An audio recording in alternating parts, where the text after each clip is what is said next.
Now, several weeks ago, Tony Fighter 2 posed 10 questions to the video game YouTubers community. Now, I tried to avoid these things like the plague, but unfortunately I was tagged. I was tagged by none other than Mark over at Geordie Slasher Gaming. And if you don't know Mark, well, he was brought up in the rough, tough streets of Newcastle. He's a former Royal Navy submariner. The man is tough as nails. If you don't believe me, take a look at this video footage here. Retro Steve. I thought it was a spider. It's not. All that. So yes, I had to reply. I've had to put out my own 10 answers, which will be the 10 correct answers, but I'm also heading deep into the woods next to the castle. As you know, that's where I retreat to when someone as formidable as Mark is probably going to come after me, because I don't think he's going to like some of these answers. But if you want to see my 10 answers to these 10 questions, you just wait until after these.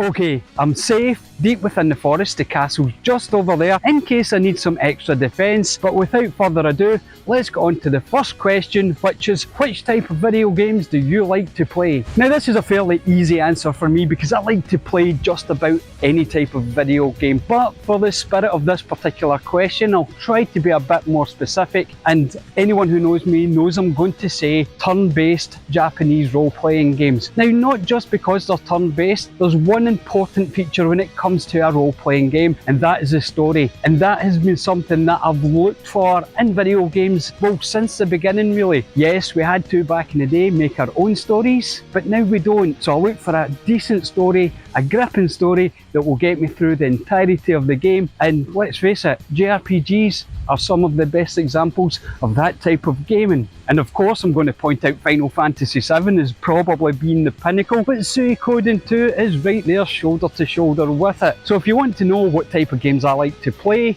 well, anything that's put in front of me really. But if I've got a choice, it will be a good, meaty story and a JRPG.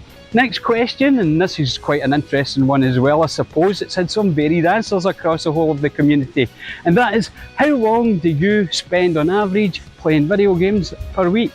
Now, of course, like everyone else out there who plays video games, this can vary quite dramatically from time to time. On an average week for me, however, I like to get in at least 50 hours. Well, 40 to 50 hours to be fair. Now, I know a lot of people will probably think that's a high number. I know someday like Mark over at Geordie Slasher Gaming will think that's pretty average to low numbers. But for me, I try to fit in gaming wherever I am. For example, if I'm on the bus, I'll have the Switch out during my commute to work and back. On my lunch breaks at work, I'll also have the Switch with me there. So that's an easy 3 to 4 hours during the day that normally people would waste. When I get home, yes, I still have things to do, but if I get the spare minute, I'm going to be playing a game. And even down to the fact that if I'm out walking about, I'll have my phone out, I'll have Pokemon Go on, and I'll be playing a game while I'm walking. So there you go, it's easy to fit in 40 to 50 hours a week. You just have to want to do it. Which leads us on to question number 3, can video games be educational? And most certainly they can be educational, and more importantly, they should be educational. Now, I'm not talking just about the edutainment games that we got back in the late 70s, early 80s, and maybe a few later on than that as well, but I'm talking about mainline AAA games. Take for example games like the Assassin's Creed games. They drop in a lot of history. Take also for example Ghost of Tsushima, also a game that drops in a lot of history. Now, you may or may not be learning a lot of the history from the gameplay itself, but for me, when I play a game, if I get involved in it, if I get really sucked into that game, I'm going to go out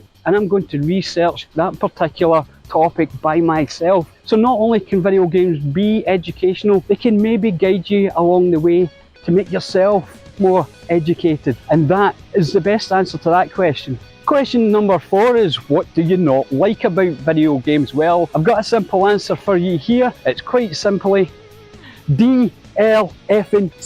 That's right, I absolutely hate DLCs. Now, I know some people really do jump on the hype train when DLC gets released for a game that they absolutely love. Well, here's my take on DLCs. 1, What a developer should be doing is making a game, coming up with the idea, baking it as long as it needs to be baked, polish it to a fine shine and release it out into the wild. If they then have another idea that they think, wow, that would work great in the game, put that to the side. Make it its own game. Now you don't need to make that a AAA game, you can make a AA game, and there's not enough AA games in the market at the moment, and it's one of the things also that I hate about gaming at the moment. Not enough AA games. You're either looking at AAA, really expensive games, really long games, or a really good indie sort of scene at the moment. So that's not a bad thing. But yes, DLCs, put them in the bin. You have a good idea, you put it into a new game, give us a new experience. Look for example what Insomniac and Naughty Dog managed to do with the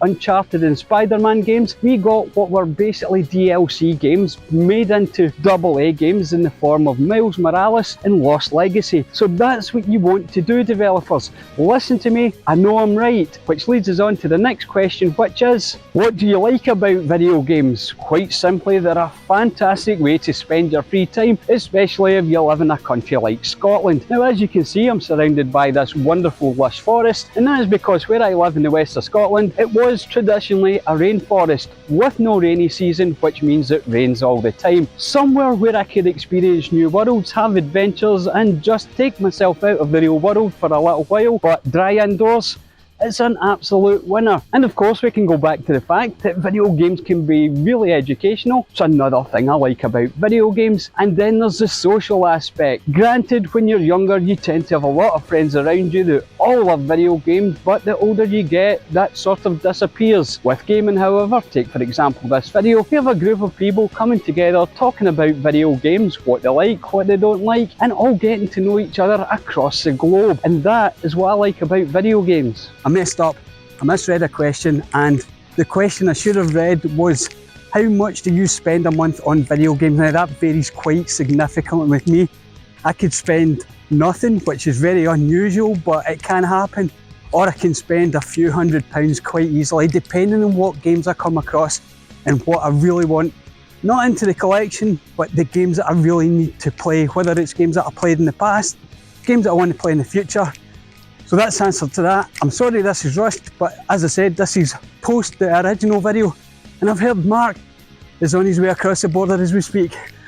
I'm out. Number 7, your favourite console. Now this is a really difficult one for me because this is Generation Pixel. I was born into gaming in the early 70s and I've lived all the way through the entirety of its own development as well as mine. So every single console out there, well maybe with the exception of one, and I'll not mention that just now, but with the exception of one, everyone has a place in my heart. If you had to tie me down, yes, I'm a Sony pony. Sony have never steered me wrong since the first PlayStation right through to PlayStation 5. So without a doubt it would be a PlayStation, and it would be the original release of the PlayStation 3, which could play PlayStation, PlayStation 2 and PlayStation 3 games on it. It's a no-brainer for me. I would like to point out that the PlayStation 5, which is backwards compatible to the PlayStation 4, also has access to a lot of the PlayStation 1, 2 and 3 games as well, albeit in various states of how well you can play them. Yeah, the PlayStation 3, fully backwards compatible. That is the best console ever made, and I just wish Sony had done that with the PlayStation 5. Question number 8, we have, what is your favourite video game movie? And this one has only one answer for me, one simple answer, and I've heard lots of good answers over the past few weeks. I've heard Tron, which is a good answer. I've heard Pixels, which is actually a decent watch, but there's only one movie about video games that you should watch and consider the best video game movie, and that is War Games. Now if you're a bit too young and you don't know what War Games is, it's quite simply this: a young dedicated gamer in the 80s who also just happens to be a young dedicated hacker, manages to hack his way into the military network while he's trying to find new games coming from new developers. And of course, being set in the middle of the 80s, this is all about the Cold War and the threat of nuclear annihilation. So you have it all. You have video games, you have hacking video games, and you even have the threat of total human annihilation. What's not Not to Love is definitely the best video game movie of all time. War Games, if you haven't seen it, go watch it now, and if you have seen it, I would imagine you want to go and rewatch it. Question number 9, what is your favourite video game character? And very much like the console, this is a difficult one for me to answer, and quite simply because there's just so many wonderful characters out there, especially considering the type of games I like to play, big, meaty, story-based games. There's so many to choose from. There is, however, one of late that has kind of rose to the top of the pile, and a lot of you probably be surprised. I'm not going to say Cloud Strife, I'm not going to mention anyone from any JRPG here. It's still a role-playing game, it's a light role-playing game, it's a Yakuza series, and it's not even the main protagonist, Kiryu. For me, probably the best and greatest video game character of all time is someone who is mostly an NPC, and that is Goro Majima. Now, the reason that I absolutely love Majima is quite simply because he's absolutely mental. But not only that, you get to see him when you go back to Yakuza 0, where he started out and how his journey evolved over the course of the Yakuza games. And yes, Kiryu Kazuma, the main protagonist, is also an interesting character, but he's quite one-dimensional when you place him side by side with Goro Majima. Now, if you haven't played the Yakuza games, I recommend you get out there and play them. I would recommend starting playing at 0. I know some people would rather you played 1, 2 and 3 first before going back, but no, stick with the actual chronological timeline. Start with Yakuza 0, work your way along that wonderful story, and just see how Goro Majima's story unfolds. He's such a wonderful, complex character that I absolutely adore, and no tootie, I won't be getting a tattoo of him, but I may get another Yakuza tattoo at some point. And question number 10 is, what is my least favourite type of video game? Now, this is the one that's probably going to get Geordie Slasher Gaming out of his game room. Mark's going to come rushing across the border up to Scotland. I'll dash into the castle for full protection because I cannot stand death simulators. And by death simulators, I'm sure most of you know that I'm talking about Souls games and Souls-likes. Now, it's not because I can't play them, I just don't see the point of the repetitive learning of the patterns. I did that back in the 80s with the early arcade games, which I enjoyed, of course, but that's all we had at the time. We don't need to play games where we have to remember a pattern and follow a set of instructions time and time again, and that absolutely drives me nuts. And not only that, I like a good story. Now, people will argue there is environmental storytelling in the Souls games. Well, I don't want environmental storytelling. Give me a good old-fashioned script and let me watch that like a movie while I'm playing out the action scenes. So there you go, my friends, that's my 10 answers to Tony Fighter 2's questions that I get tagged in thanks to Mark over at Geordie Slasher Gaming. And did you agree with any of my answers? Drop down into the comments, because the interaction between you and me, oh, that's what makes all this special. It does for me anyway. Now, of course, I've got to tag some people in myself now, and I've thought long and hard, and I like value for my money, and I'm quite global when it comes to not only my video games, but also the community that I've built in the video game world. So I'm going to start with several different countries, starting with Canada, and of course Scott and Jen over at Retro Rivals. I do expect their video to come out somewhat later now that Jen has become a corporate shill, and she's displaying all these wonderful webcams for us to buy. Next up, still in Canada, the wonderful Paige over at FemTrooper. Now, Paige, I will pester you until you get yours out. I know you will enjoy doing this one, so get yourself down, start recording, give us your 10 answers to these 10 questions. Moving south of the border from Canada into the United States, and yes, Fresh, Mary, you knew I was going to tag you in this, because if I've got a nice helping of questions and VRs, I like to pass on the fair share to you as well. So Fresh and Mary over at Couple of Nerds, I want to see your 10 answers to these 10 questions. Have we got it? Come on, Fresh, you can do this. And staying in the United States, the wonderful Jay over at Square Pegs. He's a wonderful content creator. I'm sure a lot of you know him. He's been a big part of my community for a very long time now, and I'd love to hear him answer these 10 questions. So let's move away from the United States and away from this hemisphere, because we're going down under. And the first channel from down under I would like to answer these 10 questions is Chris over at 005 Agima, because yes, he's going to bring some 8-bit and 16-bit microcomputer flavour to these answers, and that's a big part of my gaming history too, and I want to see what he thinks about these questions, and I'm interested to see his answers too. Staying with Australia, I'm going to be looking at Upper Nimbus. He's a wonderful JRPG content creator. He's in a community that I'm part of, and we all really got on well together.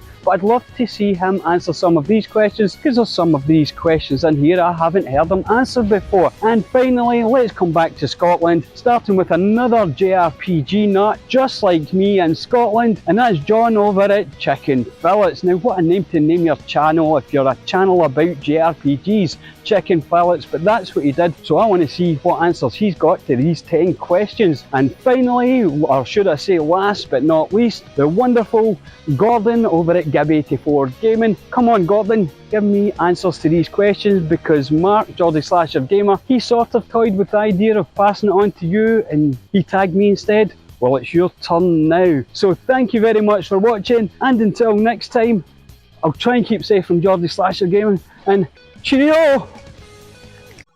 If you enjoyed this video, why don't you check out the other ones on offer here, and also feel free to subscribe if you want to see more in the future.